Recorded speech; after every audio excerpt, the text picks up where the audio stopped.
morning students. I hope you all are well and safe at your home. So students, let's start today's class. Now students, yesterday I gave you homework and I hope you all have done your homework.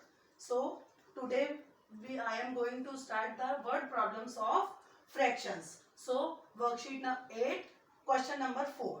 4 is Gurmeet read 2/5 of a book on Monday and 1/5 of it on Tuesday.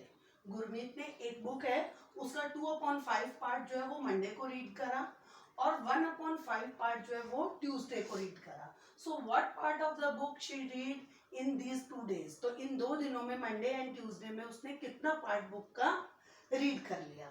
तो अब हम इसको सबसे पहले हम लिखेंगे Gurmeet read, write down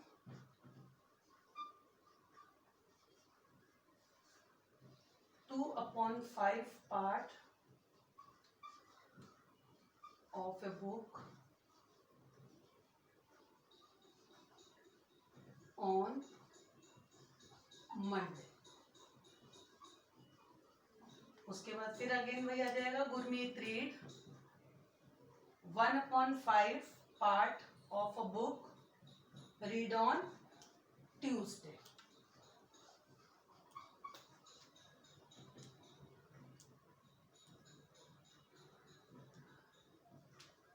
ठीक है.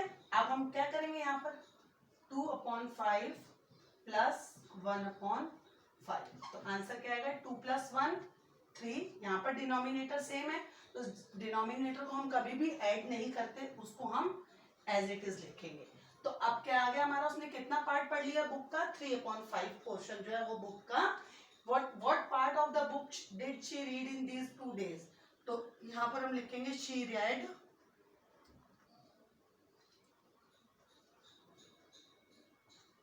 3/5 part of a book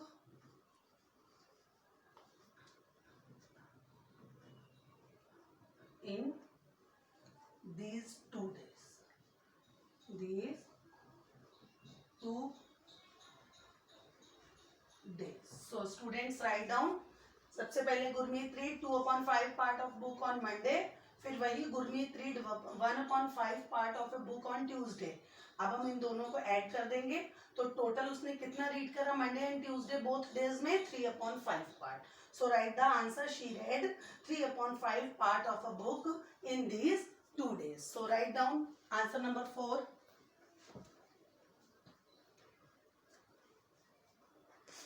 Now students, question number 6 is a gardener dug 8/15 part of the garden in 1 day. एक गार्डनर है, माली है, वो एक गार्डन है, 1 गार्डन है, उसका 8/15 पार्ट उसने उसको डग किया यानी उसको खोदा. What part of the garden remained to be dug out. अब कितना पार्ट गार्डन का जो है वो खोदने के लिए बाकी बचा, ये हमको बताना है. तो इसमें हम क्या करेंगे बताइए, ये एडिशन हो जाएगा या सब्ट्रैक्शन. देखिए उसने 8/15 पार्ट जो है वो उसको डग कर दिया. अब बाकी कितना पार्ट बाकी रह गया. तो जब जो भी चीज बच जाती है, लेफ्ट रह जाती है, तो लेफ्ट में हम हमेशा सब्ट्रैक्शन करते हैं. तो सबसे पहले क्या करेंगे, a gardener dug 8/15 of garden in 1 day. तो आप पहले इन 1 day पहले इसी तरह से ही लिख लीजिए gardener dug garden, gardener dug 8/15 part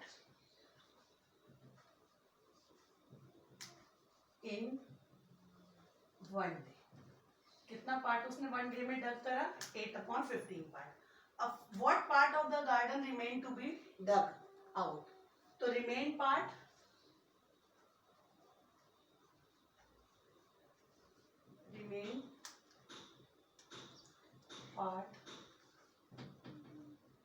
of the garden.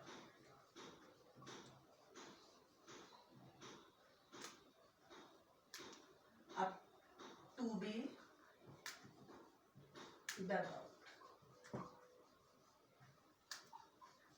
is equal to. अब यहाँ पर हम क्या करेंगे, गार्डन कितना है हमारा 1, अब उसमें से 1 में से हमको क्या माइनस करना है, 8/15। 1 का मतलब होल, होल मीन्स 1 गार्डन। तो 1 आंसर हमारा कब आएगा, जब हम इसको 15/15 करेंगे। 15/15, 1 का मतलब क्या हो गया, 15/15, तभी तो 1 आएगा। 15 1 जा 15, 1 times 15/15 minus 8/15 is equal to 7/15। तो अब आपका आंसर क्या आ जाएगा, remain part of the garden to be dug out. तो आप यहां पर हम लिखेंगे 7/15 part of the garden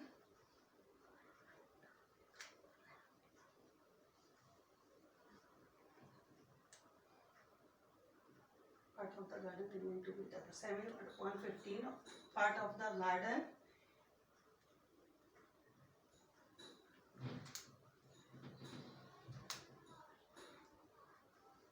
remained to be dug out. Write down, students. कितना पार्ट गार्डन का रह गया अभी डग आउट करने के लिए, 7/15 part. So write down question number 6।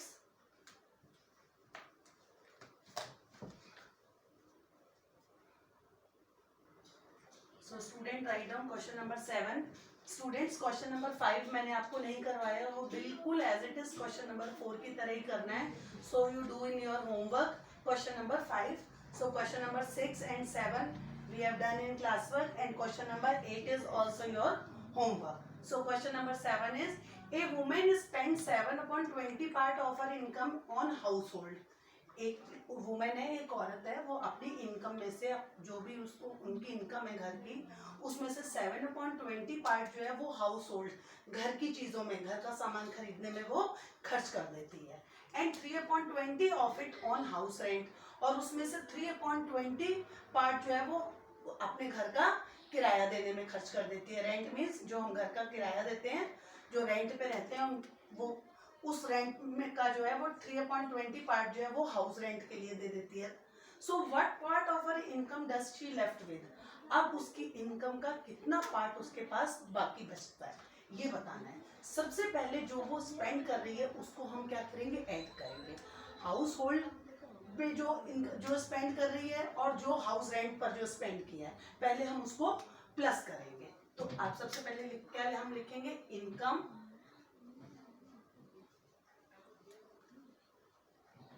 spent on household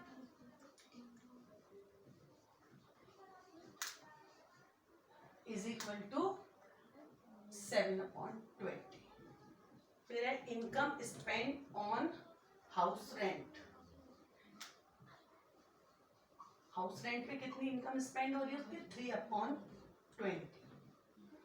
7/20 plus 3/20 is equal to 10/,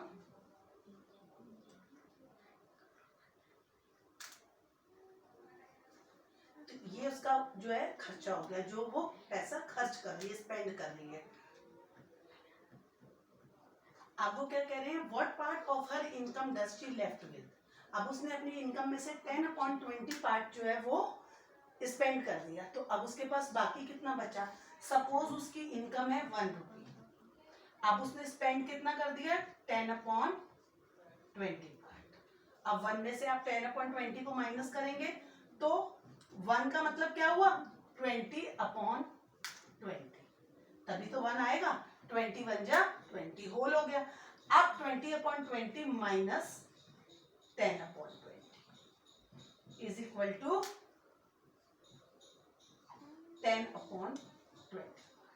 answer हमारा क्या आया, 10/20। तो अब उसके पास जो कितने जो है हमारे पास, उसने खर्चा कितना करा, 10/20 पोर्शन उसने खर्च कर दिया, और 10/20 पोर्शन जो है वो उसके पास बाकी रह गया। तो अब वो क्या पूछ रहे हैं, what part of her income does she left with, she left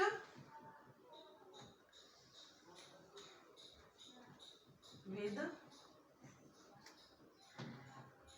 she left 10 upon 20th part of her income. अब उसके पास उसकी इनकम का कितना पार्ट बाकी रह गया? 10/20 मीन्स हाफ पार्ट उसका 20/20 में से 10/20 खर्च हो गया, 10/20 उसके पास बाकी बच रह गया, यानी 50% उसने अपना स्पेंड कर दिया और 50% जो है वो उसके पास लेफ्ट रह गया। सो स्टूडेंट्स, आज हमने सम नंबर 4, 6 एंड 7 अभी क्लास में करे हैं। नाउ सम नंबर 5 एंड 8 में भी वही है, what should be added to 7/15 to get 1। 7/15 में हम क्या ऐड करेंगे कि 1 हमारा आंसर आ जाए, तो आप वही करोगे 1 माइनस 7/15। जिस तरह से आपको मैंने ये सम्स करवाए हैं माइनस के, उसी तरह से सम नंबर 8 होगा। So student, sum number 5 and 8 is your homework and do practice of all word problems in homework bete. So do yourself your work. So this is all for today. Thank you and have a nice day.